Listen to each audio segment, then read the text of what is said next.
Hello, great to see you online.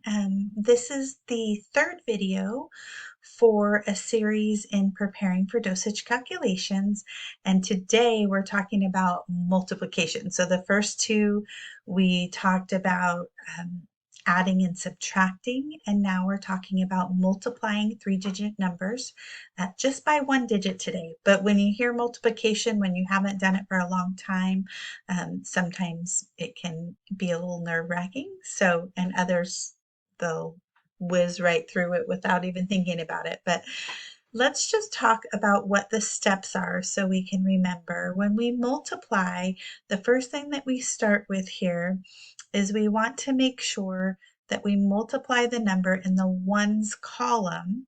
And so here, the number that we're multiplying for the single digit is 4. So we do 4 times 8, which we see that 4 times 8 is 32.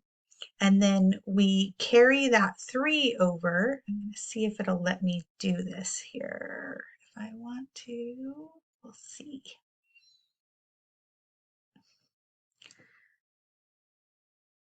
So we carry that 3 over here.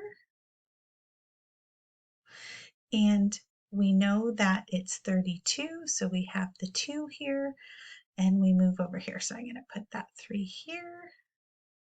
So we remember about it.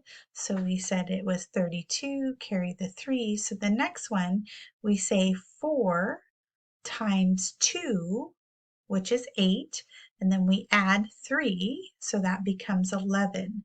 So we put the 1 here, and we need to remember that we have one more over here. So I'm going to write that. And then we come to the last part. So we already have our 2 and our 1, and we're going to say 4 times 1, which is 4, but remember we had that other 1 over here. So 4 plus 1 is 5, and we get to 512. So I'm going to go over those steps again just to make sure that I explained it correctly. So the first thing we did was we multiplied the number in the ones column by 4, and that was 4 times 8, which was 32. We took the 2 here, and we carried the 3 over to the tens column, and I like to always write everything, and I have my students do that too. It's much easier to find mistakes. So moving over here, then we multiplied the number in the tens column by the 4. So 4 times 2 is 8, and then we had the 3 up here, so plus 3 was 11. And then we carried that 1 because it was 11 into that last column. So when we did the final step, multiply the number in the hundreds column by 4, we got 4 times 1, and then we carried that 1. So that's 4 times 1 plus 1, which equaled 5. So here, again, like I've done in the other videos, I've completed a couple for you, and then we will do one together.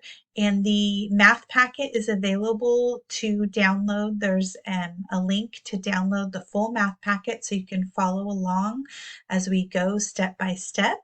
And there are several other practice problems for you on each page that we're going over. So this one, we have 8 times 6. So 8 times 6, I'm just working with that pen again, is 48.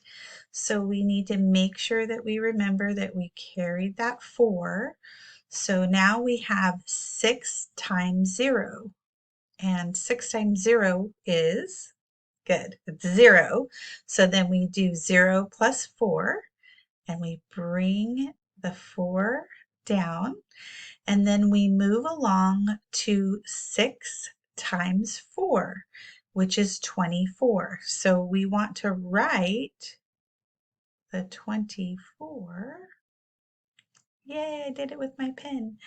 Okay, so we get 2,448. And I want you to think for a second, because when you do math, you want to always ask yourself, does this make sense? So if I were just thinking in my head of rounding up to 500 here, if I had 500 and I did it times 6, Would my number be higher than this number? Yes, it would. Okay. So I know that that makes sense to that 2,448 is a lower number than multiplying you would get 3,000, correct? So basically thinking about your numbers and thinking every time, okay, does this make sense? And then the way that you are able to check your work is you can divide 408 into 2,448. That's one way to check it after you've kind of thought, okay, does this make sense if you round the numbers? And then your last step for checking would be to use your calculator, and there will be a special video on using your calculator because we found throughout teaching dosage calculations over many years that a lot of people aren't exactly sure how to use the calculator correctly too. So if you were to do a dosage calculation and you were only checking your dosage calculation with your calculator, but you didn't use that calculator correctly, then you would not miss or you would miss your mistake. You would not find your mistake. So it's very important when you're thinking about each of these steps to understand the steps, but also to understand what makes sense with numbers, because numbers represent an item. And in this case, our numbers are representing the amount of medication that we're going to end up giving to our patient. And that is so important for patient safety. I hope you have a great day, and please know that I do have a full course online on my Allied Health Educational Solutions, and that course has a little bit more support and some additional activities. It has all of these videos and the math packet. So if you're still feeling like you need more time and more assistance, you can check out Allied Health Educational Solutions.com, and you can look for the dosage calculation class. Also, please, if you like this content, remember to like and subscribe, and please let me know what content you would like to see. You have a beautiful day, and I can't wait to see you online soon. Bye-bye.